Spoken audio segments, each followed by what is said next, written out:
Hi, my name is April Foster, and this is God's Mighty Hand, Lesson 1.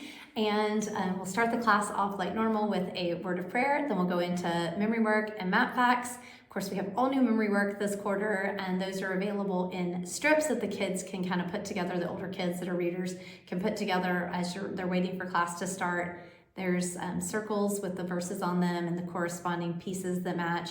And then there's also the version for younger kids on the 8.5 by 11 sheets that you can print with the little pictures to help them remember the words along the way. All right, so there's new memory work. There's also all the Bible facts that we've been learning and we're reviewing, and then we'll jump into the lesson before we get to any activities. Okay, so this lesson picks up, the last lesson book left with Joseph as he died, and we're starting the book of Exodus this quarter, and so we start with Moses. Of course, we want to review, so you have that in your sheet that you can review the generations and the promises and who they were handed down to. So we got to Levi, and in the last lesson book, you'll want to say that Levi had a son named Kohath, and then he had a son named Amram, and that gets us to the lesson today because Amram had Moses. And so in this lesson, we learn about Moses' family, and that's where it starts. So you have Amram, Jochebed, Miriam, Aaron, and Moses. And there is a song to go with this. I will sing it. Don't judge me. It goes to the tune of Twinkle, Twinkle, Little Star, and it is included in the free downloadable. Moses said, "Oh, come and see who is in my family. Amram is my father's name. Jochebed is my mother, Miriam is my sister dear, and Aaron is my brother. You can count with me and see, 5 are in my family." All right, so the reason we do songs sometimes, especially with the lower levels, is it really ingrains it in their mind. And if you've taught any Bible class material, you may have used that song before. And so it keeps that song fresh and those names fresh so that those characters just pop right back in. And you're not spending time learning the characters again that they've already learned in the past. All right, so that's the family. And then the other characters that you'll have included in this lesson are Pharaoh and Pharaoh's daughter. You'll notice this is a different looking Pharaoh than in Joseph's time period, and that is on purpose.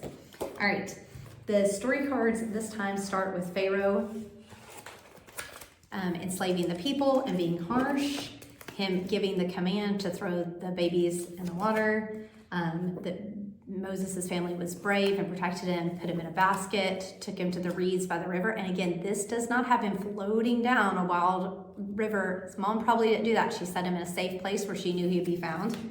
With Miriam watching over, Pharaoh's daughter sees him, sends her maid to get him, retrieves him.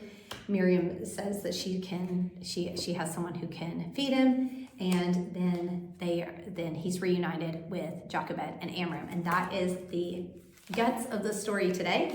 The activities that you have are that family tree, so they'll have these pieces to cut out similar to last quarter and a worksheet to put them on. It will look like this when it's finished. And don't forget, all of this is free in the downloads, and I try to include the answer key with each one so that you're not left searching for the answers in class. Or if you switch off teachers between quarters, it's all fresh to you to begin with. For the older kids, we also have a crossword puzzle with the answers.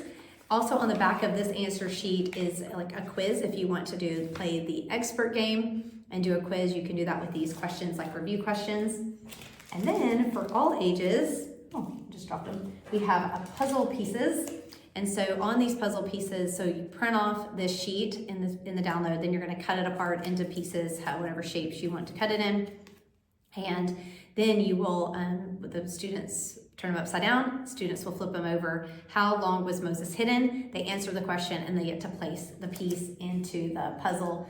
Obviously, it's not like a jigsaw, they don't interlock exactly, but still a nice activity, and they get to put together a scene that corresponds with the lesson.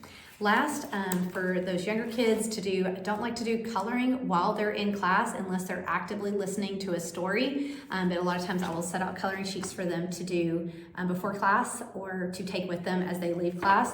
And so you have Moses' family with that song so that the parents can sing it at home and know that song. And then you also have Moses, Miriam, and Jochebed down by the river. All right, and that is lesson number 1. Is a big one.